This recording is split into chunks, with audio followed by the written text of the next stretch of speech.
You're on. Okay. I'm David L. Christensen, retired from some 50 years in the space program, and today I'm here with Charles A. Lundquist, Dr. Lundquist, who I'll call Chuck, and I'm Dave, and I'm going to talk to him about his career, which spans over 50 years in the space program. And I'd like to start out by having Dr. Lundquist tell a little bit about how he started his career and ended up in Huntsville, your earlier career and background, and where you're from and so forth. Well, I'm a native of South Dakota and went to South Dakota State, now South Dakota State University. And my first interaction with the space program was in 1947. The AAAS, the American Association for the Advancement of Science, had a special session at its Chicago meeting on the early results from the V2 experiments done at White Sands. And I was a student, and a group of our students from South Dakota went to Chicago to attend the AAAS meeting, and I made a point of going to the session on the V2 results. It was chaired by J. Robert Oppenheimer and had a number of people like Van Allen and so forth on the agenda, and that was my first introduction to space experimentation. A very interesting session. So those were the V2s that were recovered from Germany, brought to White Sands, and used for scientific experiments. Yes, the V2s that were brought to White Sands were very quickly used for various scientific experiments. That was the first report, was in 47, only a couple of years after they got to White Sands. So that was early on. It was indeed. And then you did some teaching duties, I think? Yes, when I finished my degree in South Dakota, I went to the University of Kansas to do graduate work in physics. Finished that in the fall of 53, although the degree wasn't formally issued until the spring of 54. But in the fall of 53, I took a job as assistant professor of engineering research at Penn State University, and went there in the fall of 53 and stayed through the 53-54 academic year at Penn State University. Well, I was drafted in March of 53 into the Army and ended up in White Sands. How did you get to Redstone? Well, a very similar process. I missed World War II by one day. I had made an appointment. I had finished high school in 3 years, so I could enlist in the service I wanted to be in, the Navy. And I had made an appointment to enlist on the day that the war ended. So I just didn't show up for the appointment as the war was over. Why bother? It didn't seem like an appropriate thing to enlist in the services when the war was over. So I went to college and had deferments for student deferments for my undergraduate and graduate days, and then took this position at Penn State. Well, this was toward the end of the Korean War. And the policy that was adopted by the draft boards was they were going to draft everybody that had ever had an educational deferment. So here I was, a PhD assistant professor at Penn State, and I got a notice from my draft board to report for induction. So I did. In the summer of 54 then, I reported actually to Fort Bliss. That's where I ended up. And I saw some of the rocketry and so forth going on. We were there together then. Yeah. All right. So went basic training at Fort Bliss, and then very quickly sent to Huntsville, Alabama, to Redstone Arsenal. Now, I had no idea where Huntsville was when I got my orders to come here, but came I did. It was a part of an organization called the 9330 Technical Service Unit. Turns out that in Germany, when von Braun was having trouble getting personnel, he went to the Army and said, General Dornberger, can't you find some people with technical backgrounds in the Army that you can bring off the Eastern Front and bring back here to Peenemünde? Like Ernst Stuhlinger. Like Ernst Stuhlinger. That's exactly what happened. That's exactly what happened to Ernst Stuhlinger. Yeah. So I worked so well in Germany that Werner decided to do the same thing in Huntsville. So he went to the Army and said, can't you screen the people that are being drafted and enlisting and whatever, and pick out the technical ones and send them down here and we'll put them to work. And that's exactly what happened. So when I arrived, I was immediately assigned to the Technical Feasibility Study Office. Dolph Thiel was then the director of it and was assigned to work on what became Explorer 1. Mm-hmm. Was that kind of the research group on Squirrel Hill, or where were you? No, we were in the headquarters area over in the same building as Rocket Auditorium. Right, over that side. Over on that side. Yeah. Okay.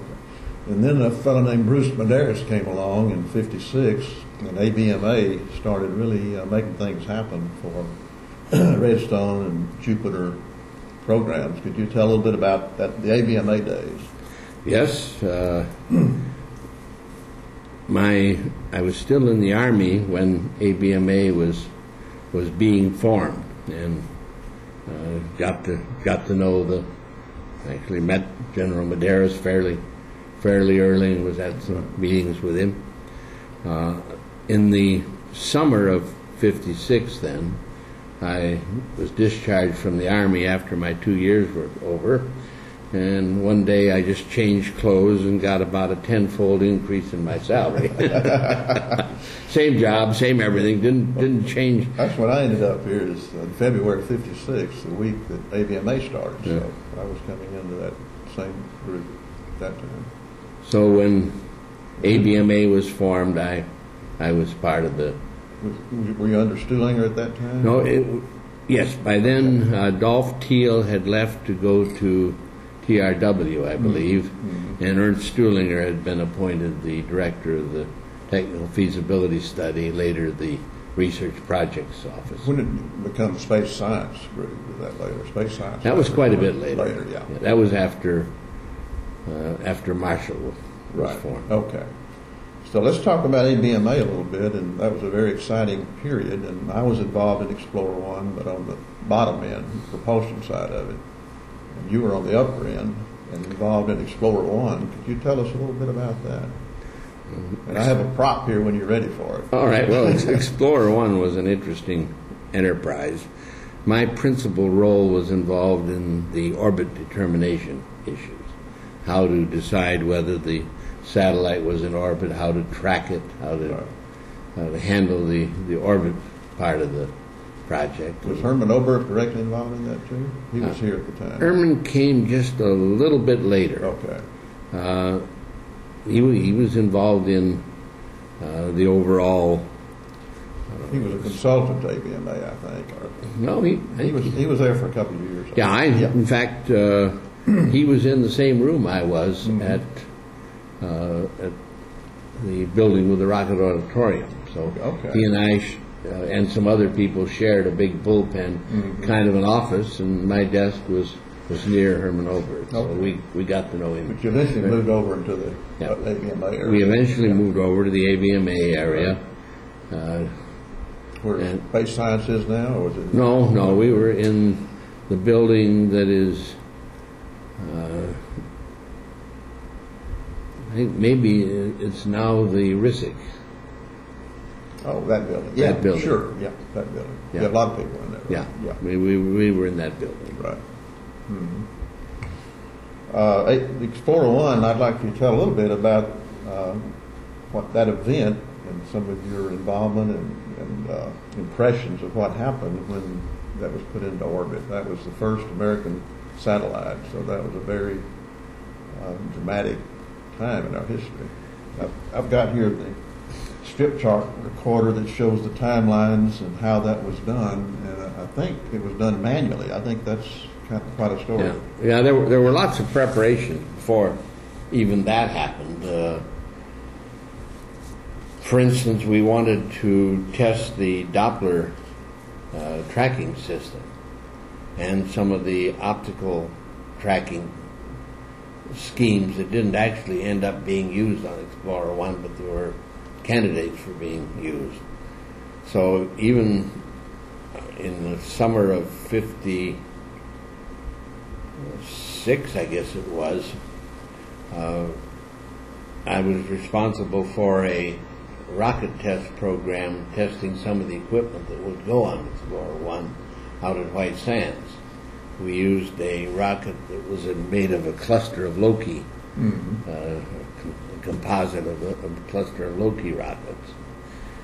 Our first two attempts to do the tests failed. The Lokis blew up. We were trying to use a hotter Loki than the standard one, and the igniter wasn't quite right for it. But on the third flight from White Sands, we succeeded in getting a test of the Doppler system and other things that were eventually went on Explorer 1. So we were very busy for several years building and testing hardware that would go on Explorer 1. Right. Of course, JPL ended up actually assembling the Explorer 1 payload, but we had a good deal of input into that. Right. Of course, that helped discover the Van Allen belt, so Right. that was a scientific accomplishment. The issue of when to fire the second stage of the Jupiter C rocket was tested actually on Missile 26, which went in September, I believe, of 1956. Long before Sputnik. Long before Sputnik. Could have gone. It had a dummy third stage. By decree, right? A fourth stage, rather, by decree. And in fact, the story goes that the Pentagon sent a colonel down to check that, in fact, it was a dummy fourth stage, that we weren't going to launch a satellite, and by oops, sorry, we launched this satellite by mistake. But in hindsight, if we had put a satellite before the Russians, you think we would have had that urgency to go to the moon to play catch up, as opposed to doing it before them? It's hard to say what would have happened. Right. But anyway, the scheme for knowing when to send a radio signal to ignite the top three stages was based on three different channels of information. One was on the rocket performance, one was on the Doppler tracking, and one was on radar tracking. Okay. And so there were three teams of people. Three indicators, yeah. And a team, two people for each team, whose job it was to analyze the results either of the Doppler tracking or the vehicle performance, and come up with a projected time that would be appropriate to ignite the third stage. The second stage, second, third, and fourth stages. Right. They all went in sequence after the second stage was ignited. So each of the three techniques gave a projected time and a confidence level that we felt we had on that time. I was working with the vehicle performance scheme. Fred Speyer had one of the others, and so forth. Right. Then there were two mechanical boards with a linear clock on them, a screw and a moving switch on the lead screw. Ernst Stuhlinger operated one of those, and Walter Hauserman the other, again for redundancy. Right. And they had a complicated nomograph scheme to take the three inputs, the projected time of to ignite the second stage and the confidence level, and they did a weighted average of the three with a nomograph, and arrived at a time to ignite the second stage. They then set a little device that slid along the timer, so that automatically when the time came, it tripped a micro switch and initiated the order to fire the second stage. Simple signal, yeah. But then beyond that, they had a button that they also pushed as a redundant way of getting the signal to launch or to ignite the second stage. Yeah. Make sure it happened. So we had only, I forgot, was it 80 seconds or something? No, maybe a little more than that, but a very short time to analyze the data that was coming at us.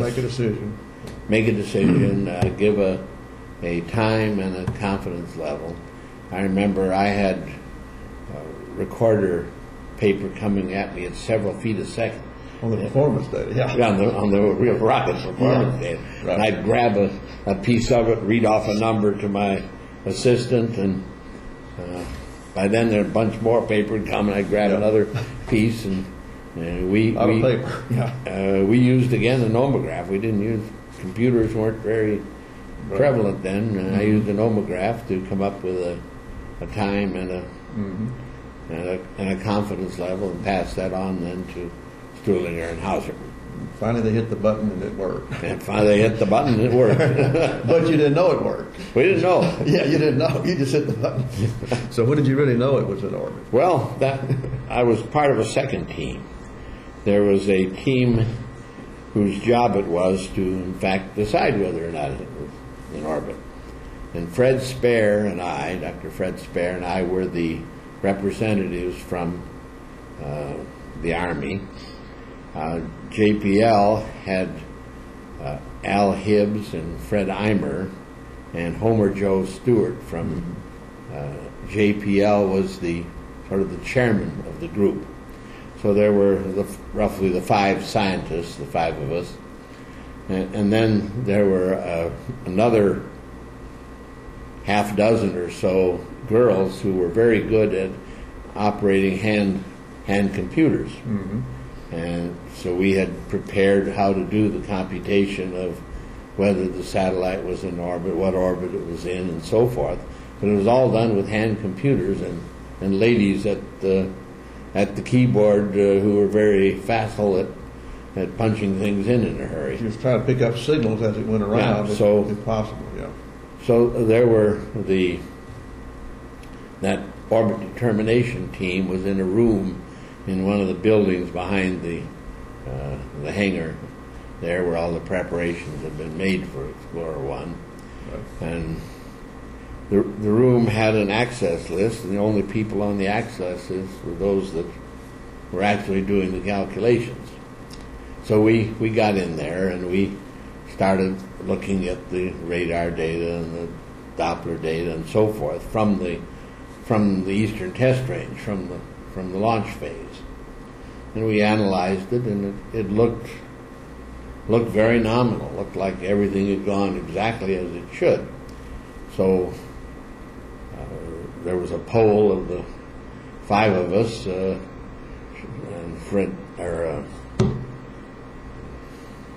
Al Hibbs was chairing this part of it, and Al took a census, and, well, shall we say it's in orbit? And that was only about an hour after the launch. It hadn't come around once yet. Right.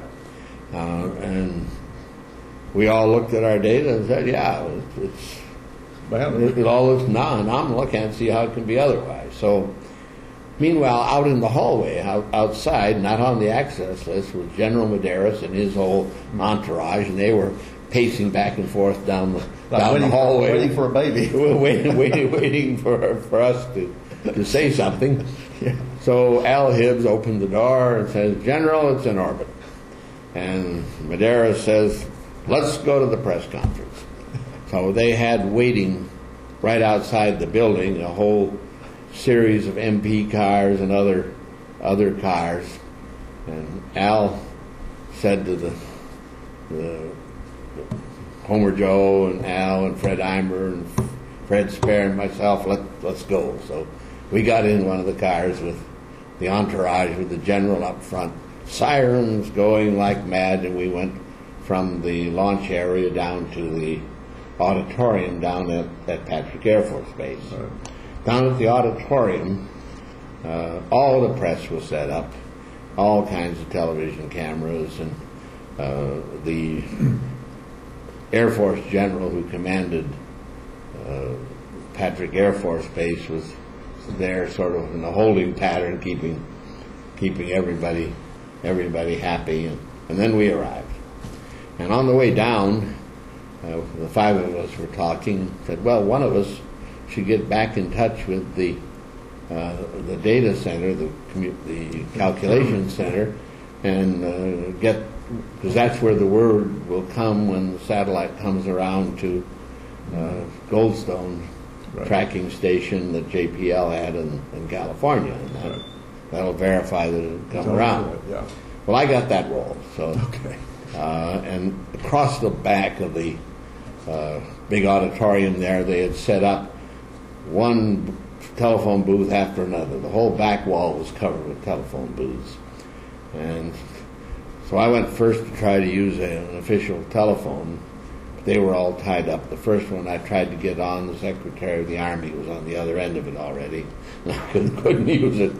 Yeah. So I had to use one of the press, this bank of press telephones, but I didn't have a dime. I didn't have the right change. So I accosted the first colonel I came to and said, Colonel, I need a dime. That's funny. So I put the dime in the slot and called back to the ladies who were manning the data center, and sat there with an open line to them in the back of the auditorium while the generals were congratulating each other and carrying on, and the television was going on. And so there I sat, and it was to be my job when we got a confirmation to give them the high sign some way or other that in fact the satellite had come along. Well, it came time for it when it should show up. No sign of it. Where is it? Yeah.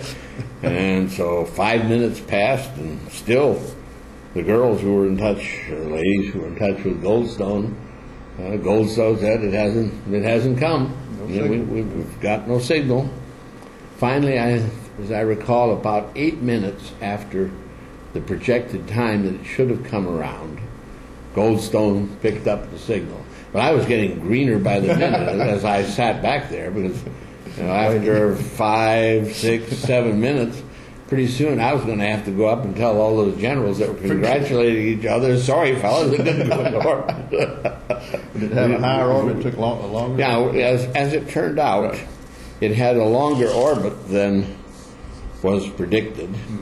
And we finally found out what the reason was. Each of the managers responsible for one or another of the launch rocket stages each built in their own little safety factor. Little kick. Yeah, a little extra capability that they didn't admit was there. When you added all of those up, that made for an 8 minute longer orbit. What did that mean as far as the length of the duration of the total mission? Well, how long did it last? Oh, it lasted. It was some months. I don't remember the exact number. It didn't have solar cells, so it was just going on batteries. Well, I mean, as far as reentry. Oh, reentry, it lasted for a long time. Yeah, I thought so. Yeah. I've forgotten the number. One final question: with all those preparations, did you even get to see the launch? No. You were stuck. Well, I was there. Yeah, but you were in the ready room, not out watching the launch. So you didn't get to see it go off. No. That's a shame. Well, there was television. Oh, yeah, I know. You couldn't actually see it. Yeah. Well, okay, that's a fascinating story and quite a bit of history there. I appreciate it. That was a interesting night, to say the least. One question I had, some of your first impressions of the Von Braun team when you started meeting them and working with them. This was kind of a new experience. Start working with foreign rocket scientists. So could you talk about that? I found all of them very easy to work with. Yeah. Dolph Thiel was a great boss. Ernst Stuhlinger was a wonderful gentleman and good scientist. Werner von Braun was very easy to talk to, very understanding. I had a number of interfaces with him. How about Herman Oberg? Herman Oberth was a very nice gentleman also. We got to be good friends. He had long-range thinking projects that he was working on. And in fact, I got to work with you and Dr. Oberth on Space Journal on some of the articles we were writing in those days. Right. That was a lot of fun. Yeah, that was one of the first things that happened after the Explorer 1 got in orbit. It was set up, had sort of a pencil shape, and was set up spinning around the long axis. But before very long, it ended up in a propeller mode. Right. And that was something we hadn't really quite anticipated. Although after we thought about it a little, it was obvious that's what should happen. If there was any energy dissipation, the energy would be dissipated, but the angular momentum wouldn't. And so it necessarily had to go into that propeller kind of a mode. Which was useful for future programs. Which we used in future programs. We used that on Explorer 11 with a gamma ray instrument that looked out one end, and by it going around like a propeller and then precessing, we got to scan the whole sky. So we made use of that. Okay, before we leave ABMA, let's talk a little bit about other programs like Pegasus, which was an early large satellite built by Fairchild. And you were program manager? No. Pegasus was done just after I left the Marshall Center. It was actually done during the Marshall Center days. Okay. The Marshall Center was created in July 1st, 1960, by presidential decree. The president had been given 2 years to choose whoever he wanted to out of the whole federal establishment and move them into NASA. His first move picked up the Vanguard team and the old NACA and so forth. But at the end of the 2 years, just before his mandate to pick whatever he wanted expired, he moved the Army team, von Braun's team, to NASA. Right. To our surprise, we had expected to be transferred to the Air Force, and suddenly we were transferred to NASA. Yeah. There was a little bit of a problem in that the Army team had a full capability, everything from launch vehicles through doing payloads and satellites. We were a little space agency all on to our own. Meanwhile, the other parts of NASA had been in business for 2 years, and they had tried to put together a full capability from a launch vehicle through payloads. And suddenly, here was another on top of that, another full space agency being added to them, and there was some friction over who would do what. They had two complete space agencies being merged. But you were at ABMA before you went to the Smithsonian. Well, at Marshall. In Marshall, yeah. I was at Marshall for 2 years, from 1960 to 1962. And then Fred Whipple at the Smithsonian Astrophysical Observatory, who had been very involved in the whole early satellite business. He had been at the meeting in Commander Hoover's office that had decided to put together Project Orbiter that became Explorer 1. So Fred was very involved in all of this. My principal interface with the satellite tracking was with Fred Whipple, so I'd worked with him for those 4 years from 58 to, more than that, say back from 54 through 62, and he had a vacancy come up as an assistant director at the Smithsonian Astrophysical Observatory in Cambridge, Massachusetts, so he recruited me to come up there and be assistant director. And the Navy had sort of an end-to-end capability too, of launch vehicles and backing and Yeah, well, that was all moved into NASA. Vanguard, all that came into NASA. That all moved into NASA in '58. Yeah. But the Army Did wait part, the president was apparently on the fence whether to transfer the Von Braun team to the Air Force or to NASA. And the words we were hearing was we were going to be transferred to the Air Force. And then at the last minute we learned we were being moved to NASA. Let's talk a little about Smithsonian and some of your projects when you went there and how long you stayed. Well, I stayed with the Smithsonian Astrophysical Observatory until 1973. I was there 11 years. The Smithsonian Astrophysical Observatory was very much involved in the space program. It was the principal orbit calculation capability in the United States for artificial satellites. It operated an optical satellite tracking network of Baker-Nunn cameras and other cameras around the world, so that much of the development of satellite orbit theory was done at the Smithsonian Astrophysical Observatory by the staff of people there under Fred Whipple. We were also very involved in some of the astronomy satellites. There was a project Telescope that Fred Whipple started to build some ultraviolet sensitive television cameras and put them on a satellite to look at how bright stars were in the ultraviolet, and that had never been done. So Project Telescope at SAO did that, and it actually flew on the second orbiting astronomical observatory and produced a catalog of ultraviolet magnitudes of stars for about a tenth of the sky, for a sampling of the sky. And you also got involved in Tethers when you were at the Smithsonian. Yes. That was a new way to move things around in space. Tether theory was worked out by Bepi Colombo and some of his associates there.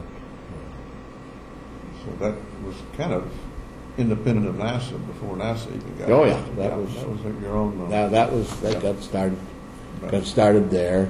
The Lagios project to put up a very stable satellite in a very stable orbit was started at SAO. And later done at Marshall. But it was then executed at Marshall. The thinking part of it was all done. And it's still up there. It is still up there, still being used. It will be for a long time. Will be for a very long time. Yeah, right. Just about a perfect orbit. Yep.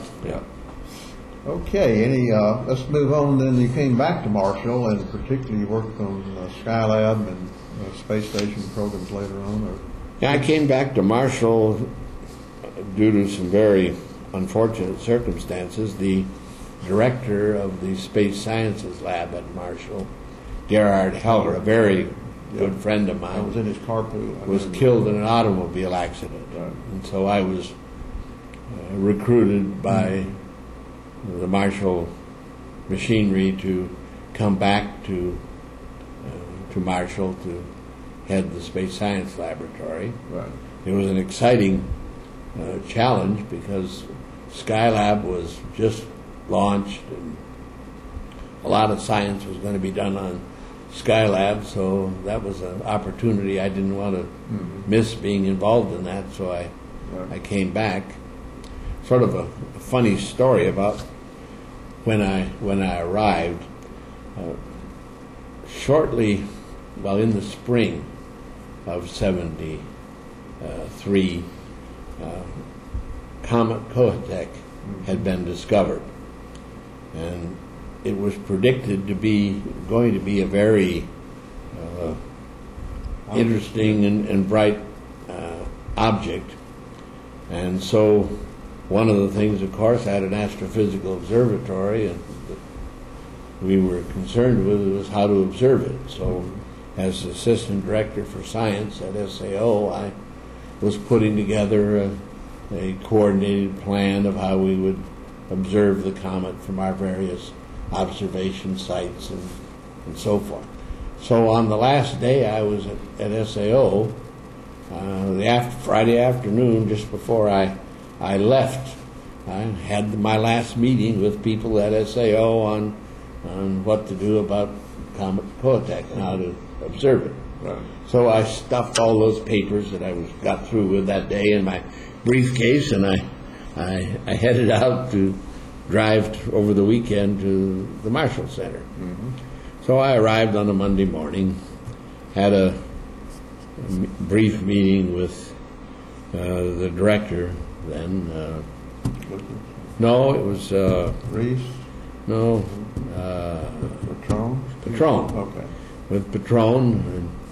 And when that was over, Walter Hauserman, who had been acting director of SAO, of the Space Science Lab, handed me a document and said, "We just got this from headquarters. We've been directed to plan the observations of Comet Kohatek on Skylab." You had briefcases full. So I had my briefcase full of information on that. So I went over to the Space Science Lab and started calling meetings and organizing things and so forth. And, very timely. And got all that rolling. And by mid-afternoon, Ray Hembury, who was the assistant director there, came around and said, "I think you probably better go over to the personnel office, check in, and let them know you're here." That you're working. That's good. You were really working. So Monday afternoon, after I'd already had all kinds of meetings, I went over to the personnel office and checked in and told them, "Yeah, I'm here. I'm busy." As I recall, that was somewhat a disappointment for Kohatek. It was in a sense. It didn't. It was overhyped. Yeah, it didn't get as bright as anticipated. On the other hand, it was surely a naked eye comet. I saw it myself. I saw it from an airplane flying over New York City. Yeah, well, I saw it. It was a good clear view, but that's about the best way to see it from an airplane. Well, I just went out to a dark field out by the airport and saw it. So it was a visible naked eye comet. But beyond that, it was the best observed comet at that time that had ever been observed. Everybody was ready for it. Everybody was ready for it. It had been discovered early, and so the data taken on the comet was superb. Skylab added some instrumentation and used instrumentation that was already on board Skylab to observe the comet, and it was the best observed comet in history at that time. Mm-hmm. Well, the 70s were kind of slow, as I recall, after Apollo and Skylab. There was kind of a ramping up for Space Shuttle. Were there some science programs you remember during that period? Yeah, there were. It was something of a backing down after Skylab. ASTP, the Apollo Soyuz program, followed Skylab, and we were involved in some of the experiments on ASTP. Human spaceflight kind of went in. After ASTP. Went away for a while. Yeah. Right.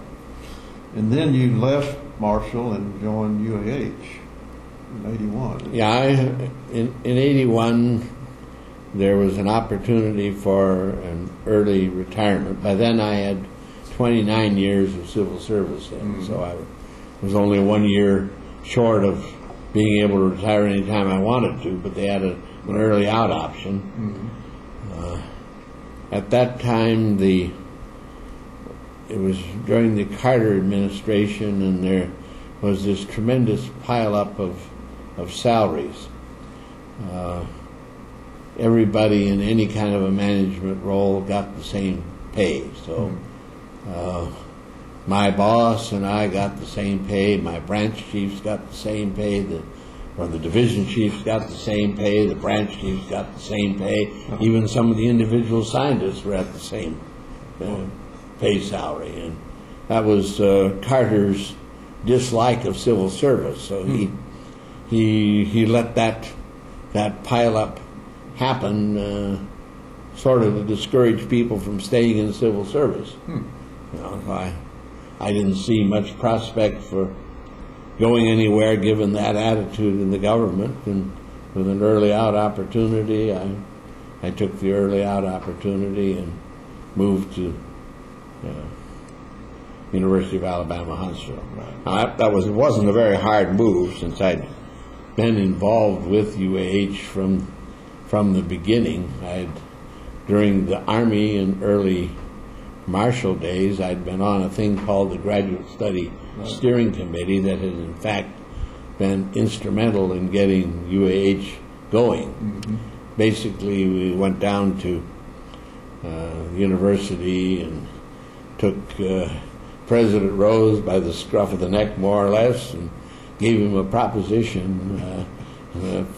He couldn't refuse to set up a university here in Huntsville, and we had enough money to make it very attractive for him to do it, enough political clout to make it very hard for him not to do it. Right. Yeah, that was it. So I taught my first courses at UAH in, I guess, around, well, before 1960 somewhere. Oh, way back, yeah. So I was teaching graduate courses at nights at UAH way back then. So. Well, we worked together in the mid-'80s, late 80s, on the Consortium for Microgravity Research. Could you tell a little bit about that program and how it came about and some of the accomplishments that you did in those days? Well, there was a desire from Congress to involve commercial activity in the space program. And there was a study done by an independent group that recommended that there be an associate administrator at NASA headquarters responsible for commercial ventures in space, and that a number of centers be set up at academic institutions to promote commercial involvement in space. Which is still going on today. Which is still going on today. Yeah. And there was a competition for naming such centers. UAH put in a proposal. I was named as the director of it, and it was selected, and so UAH set up the Consortium for Materials Development in Space, which began then in 1985, just the end of 85 and into 86. But you did more than payloads. You actually had your own launch vehicles and developed some. Yeah, well, as it turned out, shortly after these centers were created, the disaster with the shuttle happened, and so the Challenger, and so to fill that gap, the decision was made to do experiments on sounding rockets, waiting for the shuttle to get back. And so the first, we agreed, since we were sort of the rocketry center of the NASA, of these commercial centers, we agreed to take the lead in doing that. And we're putting together a payload that was based on experiments from several of the other centers and from our own centers. And then one day I got a call from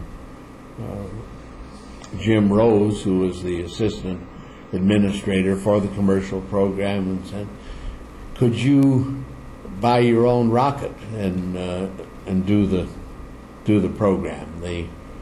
The folks at Wallops Island were quite willing to do it, but the decision at Washington was, well, let's get commercial people involved in the launch vehicle also. So Jim said, "Can you do that?" And I said, "I guess so." So we did it. We put together an RFP to buy not a rocket, but to buy a ride. We didn't want to own the rocket hardware.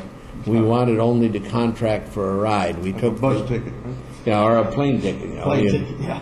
If you want to go from here to Washington, you don't buy the plane, you only buy a ticket. Right. And so we took the same point of view and said we want to go into space and do experiments, but we only want to buy a ticket. We don't want to buy the rocket to do it. You know, who will sell us rides? Yeah. Well, we got several proposals. We evaluated them, picked a contractor, and went through a series of successful launches from White Sands, where we flew space experiments for the several centers for commercial development of space. Right. And you got back on the shuttle again when it started. And when the shuttle got back, we started flying. So how many launches and how many payloads were developed during that period here? I think we had about seven launches that we were responsible for. We were in charge of them, and we had to make the decision, go or no go, down at the launch site. And you were your own little space agency. We had our own little space agency. Again. And right. had lots of fun doing that. Yeah, that was a good program. I remember it well. Well, we've been going here quite a while. Let's kind of start wrapping up a little bit, and I'd like to ask you one more question. What are you doing today, and what are your current activities? And I should have mentioned this is February the 10th, 2005, and this oral history is part of a project for the space collection here at the UH Library Archives. I should have said that up front.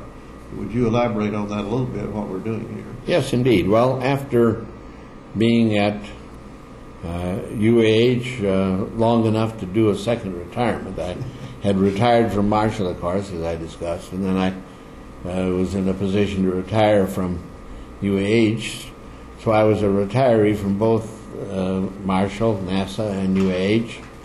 When the retirees, the NASA Marshall Retirees Association, struck a deal with UAH to archive all of the material that many of the NASA retirees had in their homes that they had taken with them, their own personal papers and so forth, that needed to be archived. Now, it turned out, of course, that a lot of the wives were telling the fellows, get that stuff out of this house. It's cluttering it up, and you need to do something with it. So rather than see it thrown away, UH agreed to archive this material. And since I had a leg in both camps, I was a NASA retiree and a Marshall retiree, I agreed to take on coordinating that activity. And so for the last 2 or 3 years, we have been indeed archiving material from the various projects. We elected to organize the archive according to projects. So that, for instance, for the 30th anniversary of Skylab, we completed the Skylab, the first part anyway, of the Skylab archive, and had a grand opening of the Skylab archive at the 30th anniversary. We did the astronauts all there, too. We had all of the living Skylab astronauts here in the library at UAH. There were 9 of them. One was no longer living. Leland Ballou, who had been the manager of Skylab, was here and did the ribbon cutting on the opening of the Skylab archive, taking the point of view that any good project manager, his last step is to put his project into an appropriate archive so that there's a permanent record of it. Mm-hmm. And we've done the same with several other projects, and are working on still more projects. That sounds exciting, and I'm glad to be working with you on that project, since we both have been involved in that, and plan to continue to do so. Do you have any other comments, recollections, or things you want to make about your career? Well, only that I've been very, very lucky to be involved in the exciting things of the last 50 years, and wouldn't have missed it for anything. It's been a real pleasure to have a role in the evolving space program. And I know it's hard to cover all that in an hour, but maybe someday we'll have part 2 of this and go into some other things like your spelunking activities and other things you've done in your career. Okay, I think that's a wrap then. Thank you so much. Well, okay. Thank you. Okay. Well, that went good. That was good stories. Glad we got